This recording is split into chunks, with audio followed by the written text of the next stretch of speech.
जोहार दोस्तों, आप सभी दर्शकों का एक बार फिर स्वागत है। और आपको बता दें कि हज़ारीबाग में भी एक बड़ा मामला सामने आया हुआ है।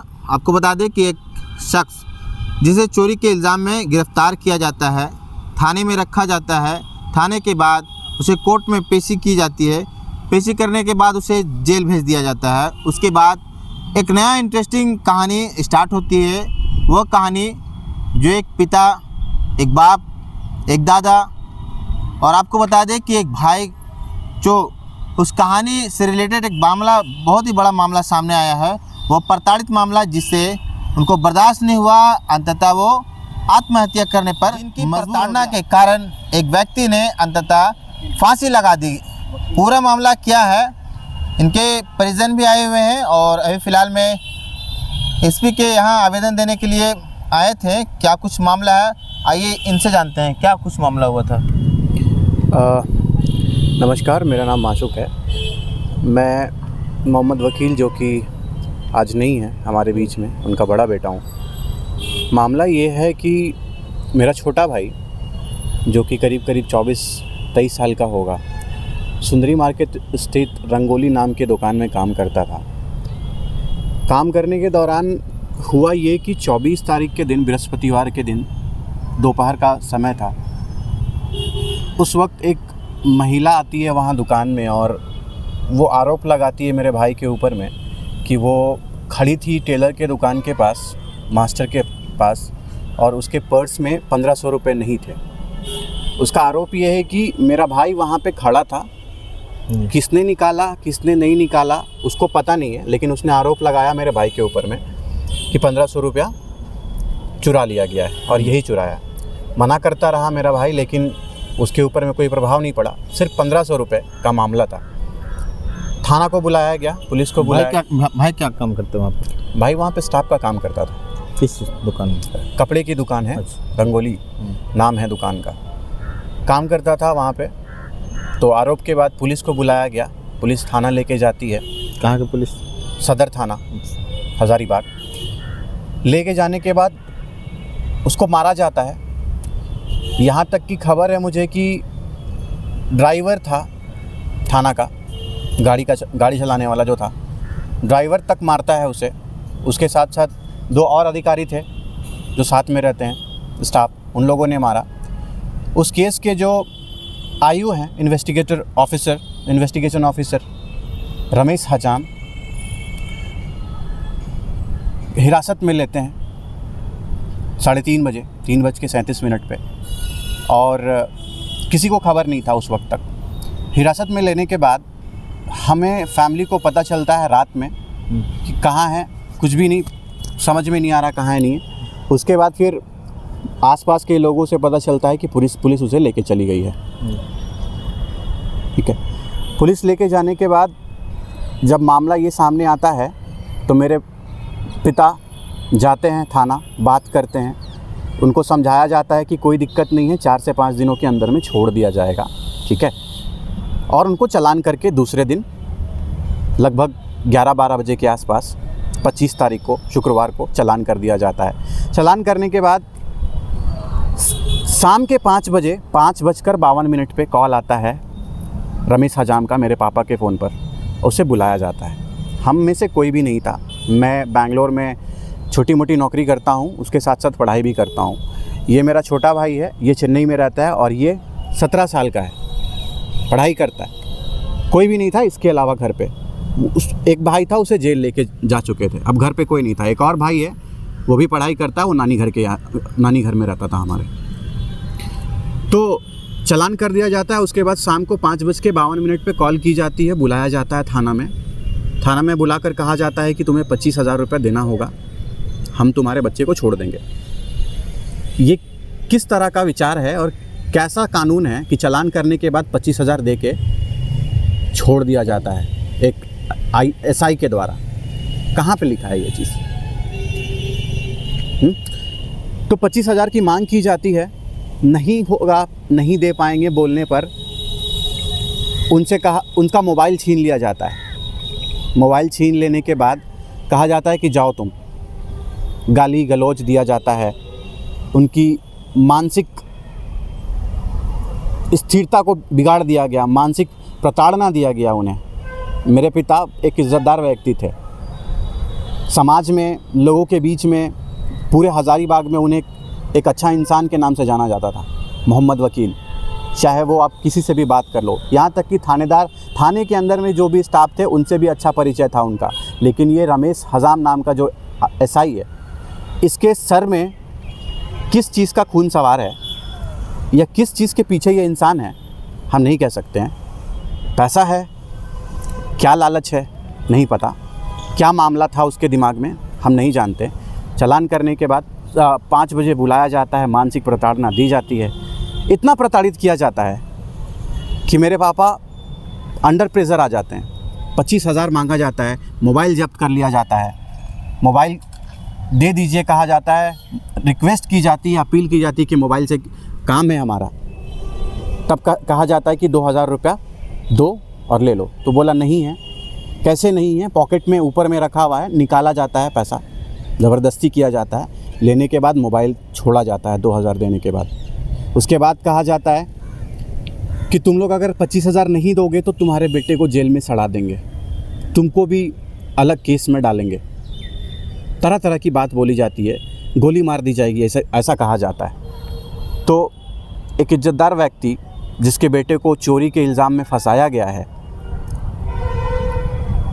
उस इंसान को इतना मानसिक प्रताड़ना दिया जाएगा पुलिस के ज़रिए, जो कि समाज के अंदर में, इस देश के अंदर में हमारी जनता का रक्षक कहलाया जाता है। अगर वो रक्षक भक्षक का काम करे, एक आम व्यक्ति को डराए धमकाए, गोली मारने की धमकी दे, हाँ, उसे मानसिक रूप से इतना प्रताड़ित कर दिया जाए कि वो इंसान आत्महत्या तक के बारे में सोचता है। और एक बहुत मजबूत व्यक्ति जो पूरे परिवार को संभालता है, इतना ही नहीं, समाज के अंदर में, घर के आसपास पड़ोस में उन्हें इतना स्ट्रांग व्यक्ति माना जाता था कि कुछ भी अगर रोड पे किसी के साथ में अत्याचार किया जा रहा है तो सबसे पहले खड़े होने वाले इंसान वो होते थे। उस इंसान ने इतना बड़ा कदम उठाया, इसके पीछे क्या कारण होगा? बेटे को इल्ज़ाम में फंसाया गया। दूसरी बात, उनको मानसिक प्रताड़ना दी गई, गोली मारने की धमकी दी गई, बेइज्जत किया गया, जलील किया गया। ये इंसान, एक इज्जतदार इंसान सहन कर पाएगा क्या? सहन नहीं कर पाए। घर गए, मेरी माँ के सामने बहुत रोए, बहनों को पकड़ के बहुत रोए।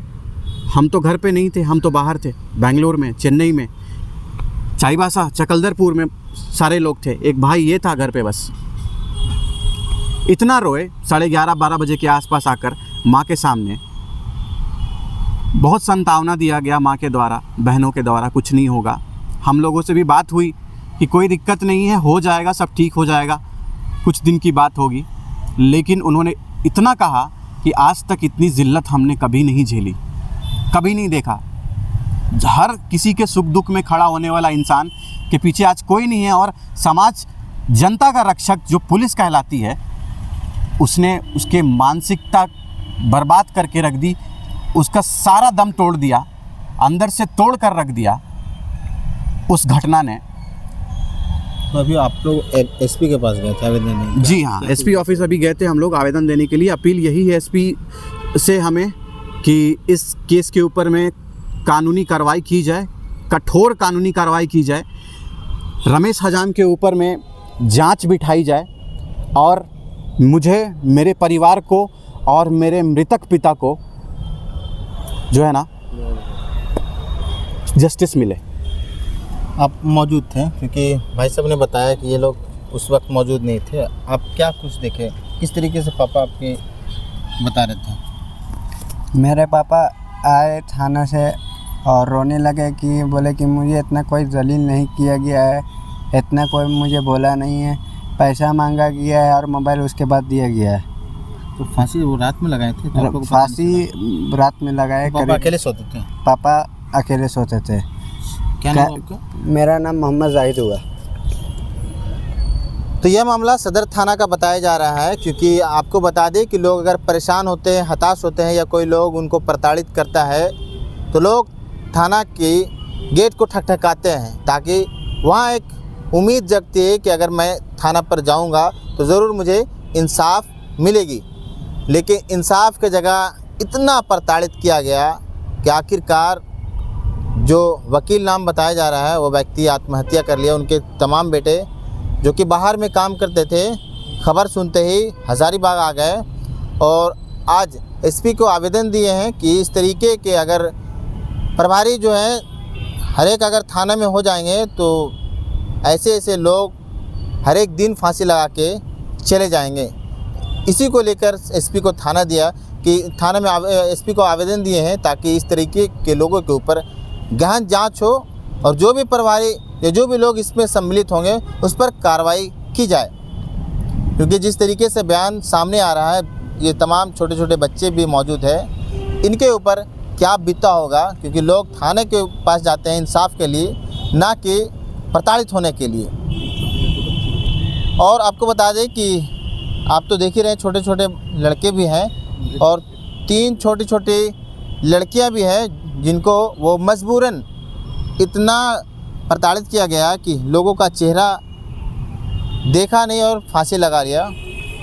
हज़ारीबाग से झमुमो के अल्पसंख्यक सरफराज जी हैं, उनसे जानने का प्रयास करेंगे कि इस मुद्दे पर क्या कुछ। चूँकि कल ही मुझे अल्पसंख्यक आयोग के द्वारा सूचना मिला था कि जाकर आप मृतक के घर जांच कर लीजिए क्या मामलात है।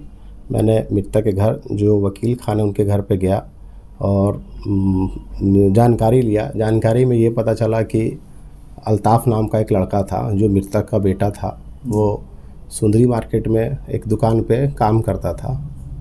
वहाँ पे किसी महिला का आरोप था कि मेरा पैसा गिर गया 1500 रुपया और ये ले लिया, जबकि वो साबित नहीं हो पाया। कैमरा भी था वहाँ पे कि कौन लिया नहीं लिया। उसके बाद वहाँ के कुछ लोग, शायद दुकान वाले लोग, थाना को सूचना देते हैं इसके बारे में। थाना का लोग वहाँ पे आते हैं और उस लड़का को वहाँ पे लेके चले जाते हैं।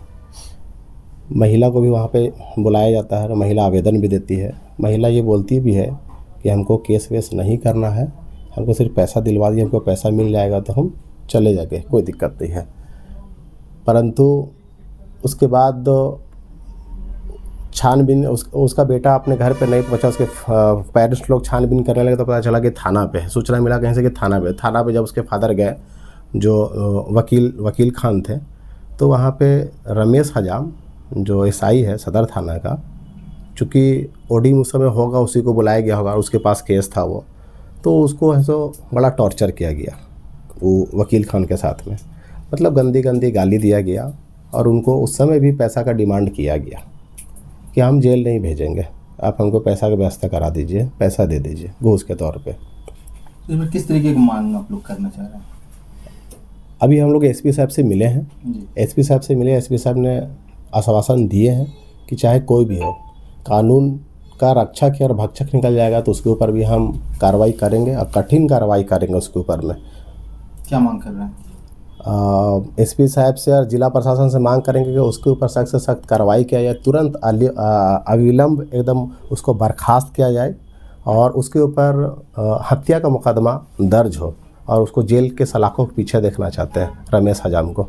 और मैंने आयोग से भी बात किया है, बहुत जल्द आयोग की टीम हज़ारीबाग में 2-3 दिन के अंदर में आयोग की टीम भी, अल्पसंख्यक आयोग की जो टीम है वो भी यहाँ पे हज़ारीबाग आ रही है और अपने स्तर से जांच भी। ये विषय नहीं है, ठीक है, जो अपराध किया है, चाहे अपराध किसी भी किस्म का है, पुलिस अगर उसको जेल भेजती है तो हम उसका स्वागत करते हैं। लेकिन आप ये बताइए कि 24 तारीख को थाना में आपके द्वारा FIR कराया जाता है और 25 तारीख को दोपहर में आप जो है आरोपी को जेल भेज देते हैं और फिर जेल भेज देने के बाद आखिर आपकी क्या मजबूरी रही, क्या आपका इंटरेस्ट है उसमें कि जो आरोपी है जिसको जेल भेजा आपने उसके पिताजी को फ़ोन करके और शाम में थाना बुलाने का क्या मतलब है? और शाम में थाना बुला करके काफ़ी उनको प्रताड़ित किया गया।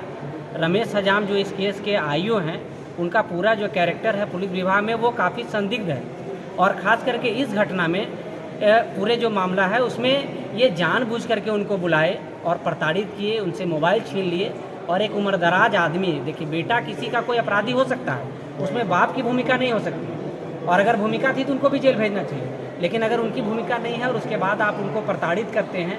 कोई गरीब आदमी है, संयमित रहने वाला आदमी है, इज्जत से अपना पालन पोषण कर रहा है और उसके साथ आप गाली गलौज कर रहे हैं, माँ बहन का गाली दे रहे हैं, उसका मोबाइल छीन रहे हैं, 25,000 रुपये का डिमांड किया जाता है।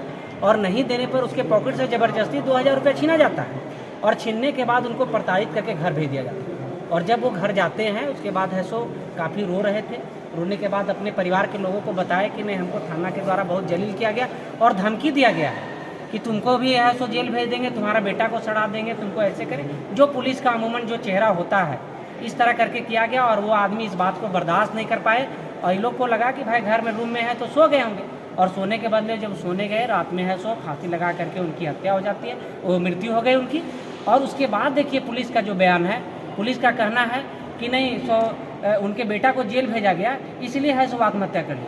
अरे भैया, अगर जेल भेजा गया तो 24 तारीख को आपने FIR किया है, 24 के रात को ही उनके पिताजी आत्महत्या कर लेते अगर जेल भेजने से उनको ये था। आप तो 24 को FIR रजिस्टर कर चुके हैं, लेकिन 25 तारीख को 12 बजे आप जेल भेजते हैं और रात में अगर आप शाम को टॉर्चर नहीं किए होते तो शायद है सो मोहम्मद वकील आज जिंदा होते। लेकिन ये पूरा जो कारनामा जो है पुलिस का, ये हम लोग किसी भी रूप से बर्दाश्त नहीं करेंगे। उसके बाद जब पोस्टमार्टम हुआ वहाँ पर, उनका जो 17 साल का नाबालिग बच्चा है उसे सो ज़बरदस्ती पुलिस है सो कई पेपर में हस्ताक्षर करा लेती है और कहती है कि नहीं, उनके बेटे के सहमति से है सो पोस्टमार्टम करा के रिपोर्ट बनाया गया। तो अभी हम लोग माननीय पुलिस अधीक्षक महोदय से आग्रह किए हैं कि पूरे मामले का निष्पक्षता से जाँच होना चाहिए और जो भी दोषी है, रमेश हजाम जैसे लोग जो सरकार की छवि को बदनाम करने का काम कर रहे हैं, हम लोग सरकार के अंग हैं, ये किसी भी रूप से बर्दाश्त नहीं होगा। अभी आपने सुना कि अल्पसंख्यक आयोग के लोग आने वाले हैं। पीड़ित के परिवार के द्वारा माननीय मुख्यमंत्री जी को चिट्ठी लिखा गया है, चीफ जस्टिस को सूचना दी गई है, चिट्ठी लिख करके दी गई है, मानवाधिकार आयोग, महिला आयोग, सभी जगह इन्होंने अपनी व्यथा को कहा है और हम लोग इस लड़ाई को अंजाम तक ले जाएंगे। और रमेश हजाम जैसे आदमी को जब तक जो है सो पनिश नहीं करवाते हैं, ताकि कल होकर के कोई भी गरीब आदमी उनके जैसा, अगर आज हम लोग उनको छोड़ दिए तो निश्चित तौर पर यह हादसा दूसरे के साथ ना हो, इसके लिए हम लोग इस लड़ाई को अंजाम तक पहुँचाने के लिए जारी रहेंगे।